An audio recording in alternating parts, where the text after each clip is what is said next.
फूल नहीं आ रहे हैं और कलियां पीली होकर के अगर गिर रही हैं और पौधों में ग्रोथ अगर रुक गई है और पत्तियां सभी पीली होकर के पौधों की झड़ जा रही हैं, तो आज इस वीडियो में मैं बताने वाली हूँ आपको ऐसा फर्टिलाइजर जो आपके प्लांट्स को गर्माहट देगा और साथ ही में सर्दियों में बहुत अच्छी ग्रोथ होगी। अगर किसी प्लांट की ग्रोथ रुकी हुई है और प्लांट पर फल भी अच्छे बनेंगे और फूल भी अच्छे आएंगे। ये फर्टिलाइजर एक ऐसा फर्टिलाइजर है जो आपके प्लांट्स की आयरन, मैग्नीशियम, सल्फर, कैल्शियम सभी कमी को पूरा कर देगा और इसमें फ्रूटिंग बहुत अच्छी होगी और फल रुकने लग जाएंगे। तो चलिए स्टार्ट करते हैं वीडियो और आपको मैं बताती हूँ कि कैसे बनाना है आपको ये फर्टिलाइजर। तो यहाँ पे मैंने एक बकेट ली है और ये बकेट है 10 लीटर की, जिसमें मैंने 5 लीटर पानी ले लिया है, यानी कि हाफ पानी लिया है। ये फर्टिलाइजर पूरी तरीके से जैविक यानी कि ऑर्गेनिक है। अगर ये थोड़ा बहुत ज़्यादा भी डल जाता है प्लांट्स में तो प्लांट पर कोई इशू नहीं होगा। तो मैंने कुछ इसमें ऐसी चीज़ें भी डाली हैं जो कि एक बूस्टर का काम करेंगी, यानी कि अगर आपके किसी प्लांट में फूल नहीं आ रहे हैं काफ़ी लंबे टाइम से या फिर आपके किसी प्लांट की फ्रूटिंग नहीं रुक रही है, तो इस फर्टिलाइजर को डालने से वो अच्छे से रुकेंगी और फ्लोरिंग भी अच्छे से आएगी। तो यहाँ पे मैंने आलू के छिलके डाले हैं। इसमें आप जितने भी आपके किचन वेस्ट से छिलके निकलते हैं उसको डाल सकते हैं।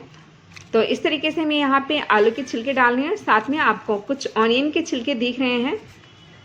यहाँ मैं काफ़ी मात्रा में देखिए इसमें प्याज के छिलके डाल रही हूँ। प्याज के जो छिलके होते हैं उनमें आयरन, कैल्शियम, मैग्नीशियम और कॉपर और काफ़ी सारे नेचुरल एलिमेंट पाए जाते हैं, यानी कि मटेरियल पाए जाते हैं जो कि प्लांट्स की ग्रोथ के लिए बहुत ज़्यादा ज़रूरी होते हैं।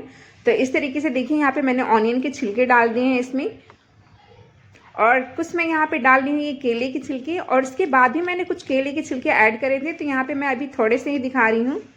अगर आपको अपने प्लांट में अच्छे फूल चाहिए और हेल्थी फ्रूट चाहिए तो उसके लिए पोटेशियम की ज़रूरत पड़ती है प्लांट्स को। और आप सभी जानते हैं कि केले के छिलके में पोटेशियम भरपूर मात्रा में पाया जाता है, और उसके साथ ही केले के जो छिलके होते हैं उसमें कैल्शियम, मैग्नीशियम, सल्फर और मैग्नीशियम की बहुत ज़्यादा अमाउंट पाई जाती है। तो इस तरीके से आप केले के छिलके भी इनमें डाल दें। जितना भी आप पानी डालें उसके हिसाब से डालें। जैसे कि मैंने यहाँ पे 5 लीटर पानी लिया है तो इसमें मैंने 5 से 6 केले के छिलके डाले हैं। अगर आप वो थोड़ा बहुत कम भी डालेंगे तो उससे कोई इश्यू नहीं होगा। और साथ में आप यहाँ पे देख रहे हैं ये है वर्मी कंपोस्ट। वर्मी कंपोस्ट में भी नाइट्रोजन, सल्फर, कैल्शियम इन सब की भरपूर मात्रा पाई जाती है। आपके पास अगर वर्मी कंपोस्ट नहीं है तो आप इसकी जगह जो गोबर की खाद होती है उसको भी डाल सकते हैं। और अगर गोबर की खाद नहीं है तो आपके पास अगर उपले रखे हैं जिसको कंडे भी कहा जाता है उसको भी डाल सकते हैं। तो इस तरीके से फर्टिलाइज़र को मैंने डालने के बाद और मिलाने के बाद रख दिया है, और इसको आप 2 से 3 दिन के लिए रख सकते हैं और इससे ज़्यादा दिन भी रख सकते हैं। बट फिर आपको जो पानी का अमाउंट इसमें मिलाना पड़ेगा वो थोड़ा सा ज़्यादा मिलाना पड़ेगा। तो इन सभी चीज़ों को मिलाकर रखे हुए मुझे 3 दिन हो गया है, और देखिए इस तरीके से दिखता है ये। और आप इसको 1 दिन बाद इसको हिलाते रहें इस तरीके से, स्टिक वगैरह से, किसी चीज़ से। तो मैंने बीच बीच में इसको हिला दिया था। और चलिए अब मैं आपको बताती हूँ कि कैसे आपको इसको अपने प्लांट में डालना है, कितना रेशियो आपको वाटर को मिलाना है इसमें। अगर देखिए इसको जितने ज़्यादा दिन आप रखेंगे उतना ज़्यादा इसमें पानी मिलाना पड़ेगा, क्योंकि फिर उतना ही ज़्यादा इसमें न्यूट्रिएंट्स घुल जाते हैं जितनी भी चीज़ें हमने डाली हैं, जैसे कि केले के छिलके के, ऑनियन के छिलके के और वर्मी कंपोस्ट। उतना ही ज़्यादा जितना इसमें घुलेगा उतना ही ज़्यादा हमें पानी मिलाना पड़ेगा। तो जैसे कि यहाँ पे 3 दिन हो गया है तो मैं इसमें 1:3 का रेशियो रखने वाली हूँ, यानी कि 3 रेशियो मैं इसमें पानी रखूँगी और 1 रेशियो ये फर्टिलाइज़र का रखने वाली हूँ। तो इस तरीके से आप रख सकते हैं जितनी भी ज़्यादा दिन आप अपने फर्टिलाइज़र को रखेंगे। चलिए एक नज़र मैं आपको अपने प्लांट भी दिखा देती हूँ कि इनकी लीव्स कितनी ग्रीन है और मेरे सारे प्लांट कितने हेल्थी हैं। और इनमें सिर्फ मैं यही ऑर्गेनिक फर्टिलाइज़र यूज़ करती हूँ, मैं कभी भी कोई केमिकल फर्टिलाइज़र यूज़ नहीं करती, और प्लांट की सारी कमी इसी फर्टिलाइज़र से पूरी हो जाती हैं। तो देखिए जैसे कि ये 5 लीटर मैंने फर्टिलाइज़र बनाया था और इसमें मुझे 3 का रेशियो मिलाना है, तो 15 लीटर में मुझे ये मिलाना पड़ेगा।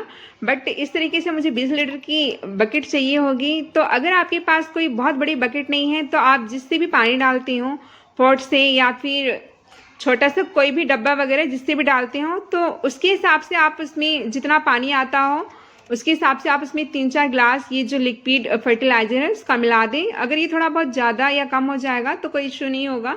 और इसको छानने के लिए आप किसी कपड़े का या फिर देखिए इस तरीके से मैंने एक टोकरी ले ली है जिसमें छोटे छोटे छेद हैं, तो आप टोकरी का भी यूज़ कर सकते हैं जिनमें छोटे छोटे छेद होते हैं। और उसके बाद जो ये छानने के बाद जो मोटा हमारा ये छिलके वगैरह बचेंगे आप उसको कंपोस्ट में डाल सकते हैं, अगर आप कंपोस्ट में बनाते हैं, वरना आप इसको डस्टबिन में डाल दें।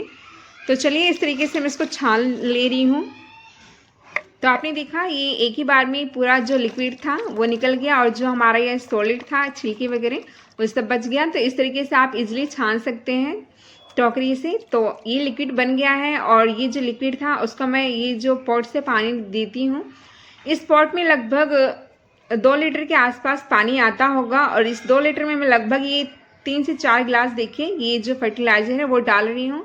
तो इस तरीके से आप जिस भी चीज़ से पानी डालते हैं उसमें थोड़ा थोड़ा करके फर्टिलाइज़र मिला करके उसको अपने प्लांट में डाल सकते हैं। तो इस तरीके से देखिए इसको अच्छे से मिक्स कर देना है। तो यहाँ पे अच्छे से मैं मिक्स कर दे रही हूँ। और जब भी फर्टिलाइज़र डालें तो कोशिश करें कि आपकी जो प्लांट है ना उसकी जो सॉइल हो वो गीली ना हो, क्योंकि अगर गीले में हम फर्टिलाइज़र डालते हैं तो इसका कोई इफेक्ट नहीं होता। तो इसलिए जब प्लांट की जो पॉट की सॉइल हो वो सूख जाए तभी आप इस फर्टिलाइज़र को डालें, तो इससे ज़्यादा प्लांट को बेनिफिट मिलते हैं। तो चलिए अब डालते हैं फर्टिलाइज़र को। तो आपने सभी प्लांट्स में मैं ये थोड़ा थोड़ा फर्टिलाइज़र डाल दूंगी और आप इस फर्टिलाइज़र को 15 से 20 दिनों के अंदर अपने प्लांट्स में डाल सकते हैं। इस फर्टिलाइज़र को डालने के बाद अपने प्लांट में आपको कभी भी कोई भी एक्स्ट्रा फर्टिलाइज़र डालने की ज़रूरत नहीं पड़ेगी। जैसे कि प्लांट में अगर मैग्नीशियम की कमी होती है तो प्लांट में हम एप्सम साल्ट डालते हैं जिसमें मैग्नीशियम सल्फेट होता है।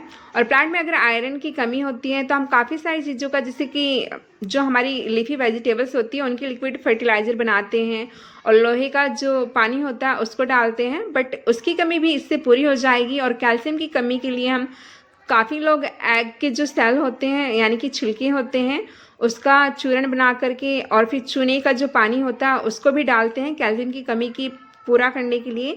बट यहाँ पे आपको कोई भी एक्स्ट्रा फर्टिलाइज़र बनाने की ज़रूरत नहीं पड़ेगी, चाहे वो कैल्शियम की कमी को पूरा करना हो, चाहे आयरन की कमी को पूरा करना हो, या मैग्नीशियम, नाइट्रोजन, सारी ही कमी इस फर्टिलाइज़र से पूरी हो जाएगी, क्योंकि इसमें मैंने काफ़ी सारी चीज़ें आपको बताई हैं जो आपको नॉर्मली अपने घर पर मिल जाएगी। तो इस तरीके से एक ही फर्टिलाइज़र से आप अपने प्लांट की सारी कमी को पूरी कर सकते हैं। तो है ना ये एक बूस्टिंग फर्टिलाइज़र।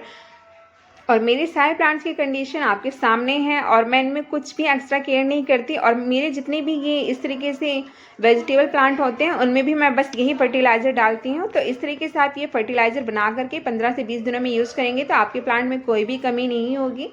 तो आई होप आपको ये वीडियो पसंद आई होगी। तो चलिए मिलते हैं नेक्स्ट वीडियो में। बाय।